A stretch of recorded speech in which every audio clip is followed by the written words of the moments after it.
আসসালামু আলাইকুম রহমতুল্লাহি ওয়া বারাকাতুহু। আমার নাম আহসানুল হক এবং আমার চ্যানেল আহসান ফার্মিংয়ে আপনাদের স্বাগত। আজকে ভিডিও করতেছি। আজকে কিছু আজকে কিছু গুরুত্বপূর্ণ কথা বলবো দেখে ভিডিওটা করলাম। হ্যাঁ, অনেকে আমাকে অনেক কথা জিজ্ঞেস করছেন, অনেকে আমাকে জিজ্ঞেস করছেন ভাই মুরগির ব্যবসা করতে যাই কিন্তু অনেকে বলে অনেক লস হয়। তো আজকে মোটামুটি আপনাদেরকে আমি আজকে এই কথাটার উত্তরগুলো আমি দিব। চলেন মুরগি দেখতে দেখতে কথা বলা যাক। এই যে দেখেন আমার মুরগি 128 দিনের, এটা সোনালী মুরগি। সোনালী মুরগিগুলো ছোট দেখছিলেন না? দেখেন সবগুলো মুরগি মনে করেন এখন আল্লাহর রহমতে ভালো পরিস্থিতিতে চলে আসছে। এগুলোর এখন আমি কালকে মাপছি, আজকে না, কালকে মাপছি যে এগুলোর গড় ওজন আছে মোটামুটি মনে করেন এখন 1200 গ্রাম, 1300 গ্রাম, কিছু কিছু আছে 1500 গ্রাম। হ্যাঁ, আর আপনারা তো জানেন ওই যে আমার হাইব্রিডের শেড, ওই হাইব্রিডের ডেকিগুলো চলে আসছে প্রায় মোটামুটি মনে করেন যে 1800 গ্রাম 1900 গ্রাম চলে আসছে। আজকেতে 29 দিন বয়স হচ্ছে। তো আসেন এখন যেইটা কথা বলতেছিলাম সেটা হচ্ছে যে মুরগির ব্যবসা আপনারা করবেন, কিন্তু আপনাদেরকে অনেকে বলে মুরগির ব্যবসার রিস্ক, মুরগির ব্যবসাতে লাভের থেকে লস বেশি হয়, এইসব কথা অনেকে বলে, মুরগি মারা যায়, অনেক কথা বলে। ভাই সবগুলা কথাই যুক্তিসম্পন্ন কথা। কারণ কি, মুরগি মুরগি আপনার এমন একটা ব্যবসা, এই ব্যবসাটা করতে গেলে আপনাদের অনেক ধৈর্য লাগবে। ধৈর্য ছাড়া যদি আপনারা মুরগির ব্যবসাতে বিশেষ করে নামেন, তাহলে মুরগির ব্যবসাতে ধৈর্য না থাকলে আমি বলবো নামাটা ঠিক না। কেন ভাই, দেখেন এই মুরগিগুলো আমি আজকে 129 দিন ধরে পালতেছি, এখান থেকে কিন্তু আমি এখন পর্যন্ত একটা টাকার ফিডব্যাক পাইনি। হ্যাঁ, একটা টাকার ফিডব্যাক আমি পাইনি। আমি যেই টাকা হয়েছে আমার প্রত্যেক দিন আমার 5 বস্তা খাদ্য যায়। 5 বস্তা খাদ্যর আমার এখানে আছে হলো মোরগ সহ প্রায় 2700 মুরগি। তো 5 বস্তা খাদ্য যে আমার যায় প্রতিদিন, 5 বস্তা খাদ্যর এক একটা বস্তার দাম আছে হলো 2450 টাকা করে। প্রত্যেকটা বস্তার দাম আছে 2450 টাকা করে। তো আমার প্রতিদিন এই অ্যামাউন্টের খরচ আমার হচ্ছে। আমি নিজের বাসায় খাই আর না খাই, হ্যাঁ, তারপরেও এদেরকে আমাকে খাদ্য দিতে হবে। তারপরে মনে করেন যে ওষুধ এইগুলো তো আছে, ওষুধ যাচ্ছে, অনেক ভ্যাকসিন যাচ্ছে, এগুলো আপনি ইনভেস্ট করবেন 6 মাস।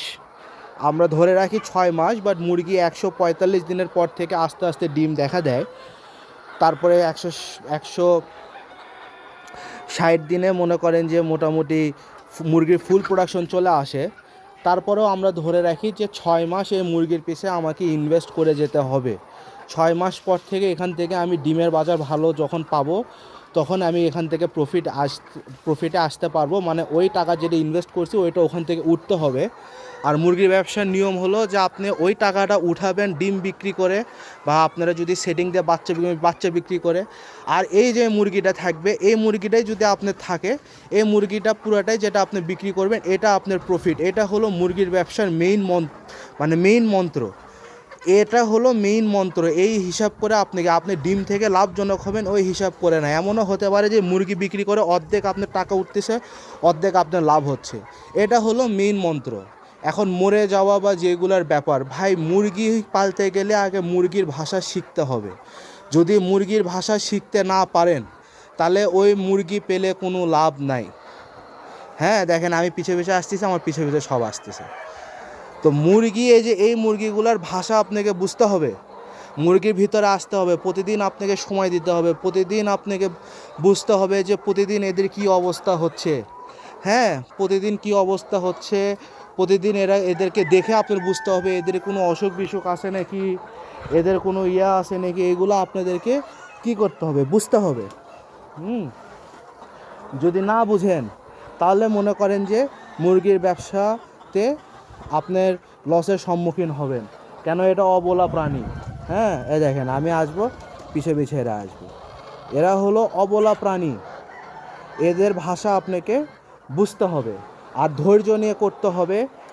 ধৈর্য নিয়ে করলেই ইনশাআল্লাহ আপনারা কিছু না কিছু লাভজনক হবেন। ভাই লাভ হবে না কেন, ব্যবসা, আমাদের ইসলামে ব্যবসা হলো সবচেয়ে হালাল জিনিস, আর এটা হলো আপনি একটা হালাল কাজ করতেছেন। হ্যাঁ, তো এখানে লাভ হবে না কেন? লাভ অবশ্যই হবে, কিন্তু আপনাকে ওই পরিশ্রম আপনাকে করতে হবে। যদি আপনি ওই পরিশ্রম করতে পারেন তাহলে অবশ্যই আপনার লাভ আসবে। এই তো আপনাদেরকে আমি বললাম যে আপনারা মুরগির ব্যবসা করতে গেলে আপনাদেরকে ধৈর্য থাকতে হবে। মুরগির ব্যাপার বুঝতে হবে, কখন মুরগি তুলতে হবে, কখন মুরগি বিক্রি করতে হবে, কখন ডিম আসতে হবে, কোন সময় প্রোডাকশন থাকা উচিত, কোন সময় প্রোডাকশন থাকা উচিত না। হ্যাঁ, তো এইগুলো সব বুঝতে হবে। আপনারা যদি মুরগির ব্যবসা করতে যান, আপনারা বড় অভিজ্ঞ খামারির কাছে আগে যাবেন, তাদের কাছ থেকে পরামর্শ নেবেন। আপনারা যদি প্যারেন্টস করতে চান, মানে ডিম পাড়া করতে যান, তাহলে যারা ডিম পাড়া করে আপনাদের ওখানে, যারা ওখান থেকে হ্যাচিং করে, তাদের সাথে আপনারা বসবেন, তাদের কাছ থেকে পরামর্শ নেবেন। আবার যদি মনে করেন যে আমি মাংস করব, তো তারা সচরাচর যারা মাংস করে তারা কোন সময় করে, কখন করে, এগুলো আপনারা শুনবেন। তারপরে কোন ফিড খাওয়ায়, কোন ওষুধ খাওয়ায়, কোন ভ্যাকসিন দেয়, কোন সময় কি হয় শোনেন। অভিজ্ঞ খামারিদের কাছ থেকে যে পরামর্শ নেবেন, নেওয়ার পরে আপনারা এই ফিল্ডে নামবেন। কেন, যদি এই ফিল্ডে আপনারা ওইভাবে পরামর্শ নেবেন, নামবেন, তারপরে তো আপনাদের একটা অভিজ্ঞতা হবে। হ্যাঁ, অভিজ্ঞতা হবে, তারপরে আপনারা অনেক কিছু করতে পারবেন। কিন্তু অভিজ্ঞতা ছাড়া যদি নামেন, তাহলে হ্যাঁ ভাই, মুরগির ব্যবসাতে লাভের থেকে লস বেশি। আমি এইটুকুই আপনাদেরকে পরামর্শ দিব। ঠিক আছে, তো ইনশাআল্লাহ আজকে এখানে বিদায় নিচ্ছি। আবার আগামী ভিডিওতে আপনাদের সাথে দেখা হবে। আমার জন্য দোয়া রাখবেন। আসসালামু আলাইকুম। আর যারা দেখতেছেন তারা চ্যানেলটাকে একটু ফলো করে দেবেন, লাইক করে দেবেন। যারা ইউটিউবে দেখতেছেন তারা চ্যানেলটাকে শেয়ার করে দেবেন, চ্যানেলটাকে সাবস্ক্রাইব করে দিবেন, আর বেশি বেশি শেয়ার করবেন যেন এই তথ্যগুলো মানুষের ভিতরে অনেক তাড়াতাড়ি যায়, এবং যারা নতুন উদ্যোক্তা তারা যেন কোনোভাবে এই ব্যবসাতে নেমে ধরা না খায়। আমি এখানে চেষ্টা করি মানে পুরোপুরি আপনাদেরকে একটা ডিটেলস, মুরগির ব্যবসার একটা ডিটেলস জানানোর জন্য। আসসালামু আলাইকুম।